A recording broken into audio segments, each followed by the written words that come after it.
Trojan Sports Now. Hello and welcome to Trojan Sports Now. As we kick off our fall semester, I'm Jonathan Sellers. And I'm Danielle Percival. Stick around as we bring you the latest news and scores from Troy Sports. Earlier this month, Troy University inducted the first class into its Sports Hall of Fame. Let's take a look at the Trojans that were a part of this historic first class. 11 members of the Troy family were honored at the Troy University Sports Hall of Fame ceremony. The members ranged from a former president of the university to coaches and players who have left an impact on the athletic department. For some, just being nominated was a thrill. When I was nominated, I thought that was very, very special there in itself, that I had done something to be considered for an honor, like this. But to actually be voted in and achieve the honor, it's just tremendous. I'm a little awestruck myself, just this class, some of these people have made tremendous contributions over the years to Troy. The list of Hall of Fame members contains some of Troy University's most loved and celebrated coaches and players. Some of the inductees said the honor of being selected was overwhelming. When I look at that list, I don't think I belong on it. I can tell you that. There are some very deserving people that are going into this thing, and like I said, I don't know that I belong in this group, but I'm honored to be a part of it. A lot of folks that you certainly look at and respect and admire and know they belong, and then you're standing next to them, and that's a great honor. And I hope they know they could have put somebody else in here in this class, and I could have waited a while, but I'm excited about being here. Turk said the new arena and the Sports Hall of Fame show the growth of the university. The university has changed a lot, it's grown a lot, and all for the better. And the leadership that Dr. Hawkins has provided, the university as a whole has been incredible. And this is my school, and I'm proud to be a part of it. At the Hall of Fame ceremony, the inductees were the main focus, but the venue the ceremony was held in was receiving some love as well. After many months of watching the construction take place, the final project has been unveiled, and to no surprise, most people were impressed. This is unbelievable. I think I got here a couple of years after they had just opened Sartain Hall, and so to see this facility being ready, to be unveiled and open, it's just an outstanding facility. Well, this is I've looked at this facility as it was built. My office, I can peek out the back window and see it, but I didn't come over here purposely. I'm in awe of what is taking place. The Troy University Sports Hall of Fame ceremony was the first time that many people had been inside the new Trojan Arena, and head basketball coach Don Maestri said the excitement over the facility can be summed up in 3 simple letters. W-O-W. I mean, this place here, I've been fortunate enough to travel around the country and play in a lot of different arenas. This is not the nicest one in the state of Alabama. This is one of the nicest ones in the United States of America. And I don't care who comes here, they will say the same thing. I'm not that partial. Maestri says he's looking forward to getting into the new venue, but his opinion isn't the most important. I'm excited, but hopefully the players are more excited because they're the ones that are going to have to win the games. And but I mean, every player we brought in, everybody that's ever toured the place, you can't help but get excited. So I think it's going to be a great boost for our basketball team. Maestri says the new Trojan Arena shows just how much support the university is giving his team. There's one word that this venue stands for to me, and that's commitment.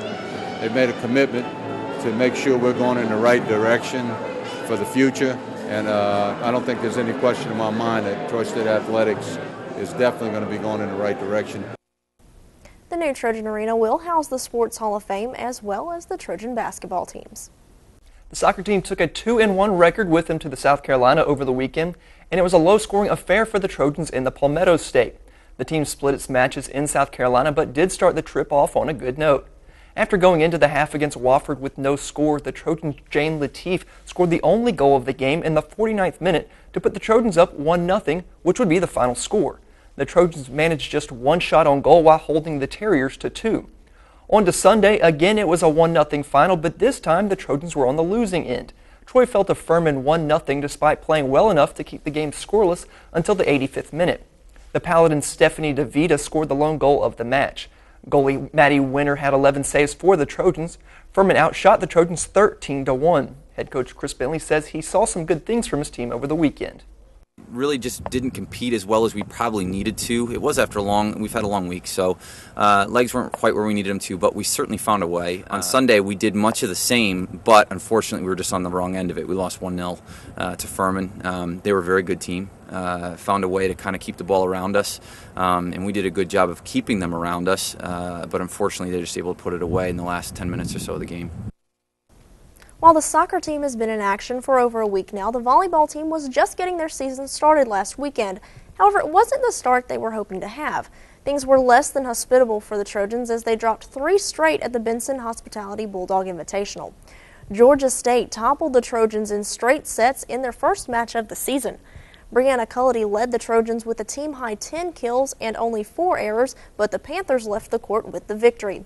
Up next was a foreign friendly as the Slovenian national team invaded Georgia to take it to the Trojans. So they lost in straight sets for the second time on Friday. Devin Von Pingel led the way for Troy with 7 kills and a .583 attack percentage. The game was an exhibition game, though, so it didn't count on the schedule. On Saturday, the Trojans played the host team, the Georgia Bulldogs, and fell again in straight sets 3-0 to drop their record to 0-2. Kayla Pickard posted 8 kills for the Trojans, so on to Sunday looking to bring a bit of success home. The Trojans were unable to win the match, but they were able to take their first set of the season against Georgia Southern.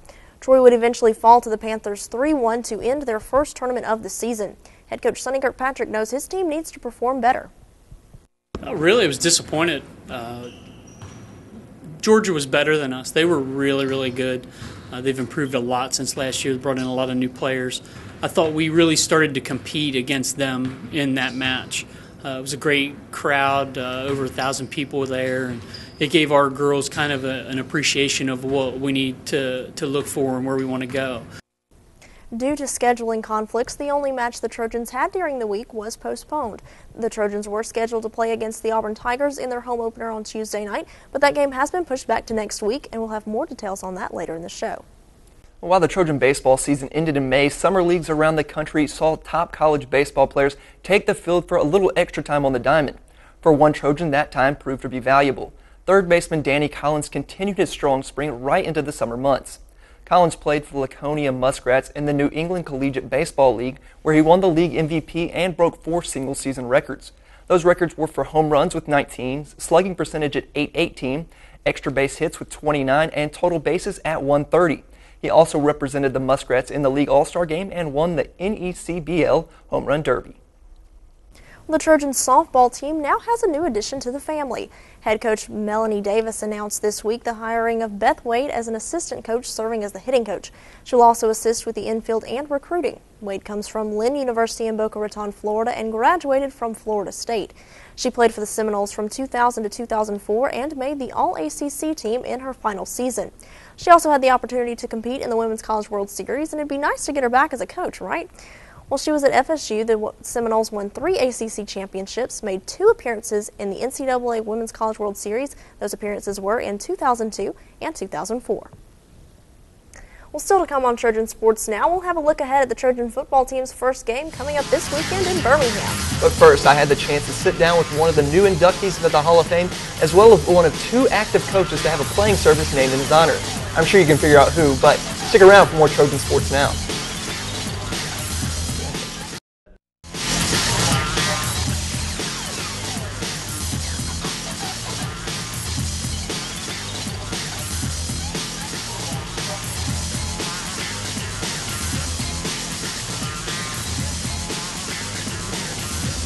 Trojan Sports Now.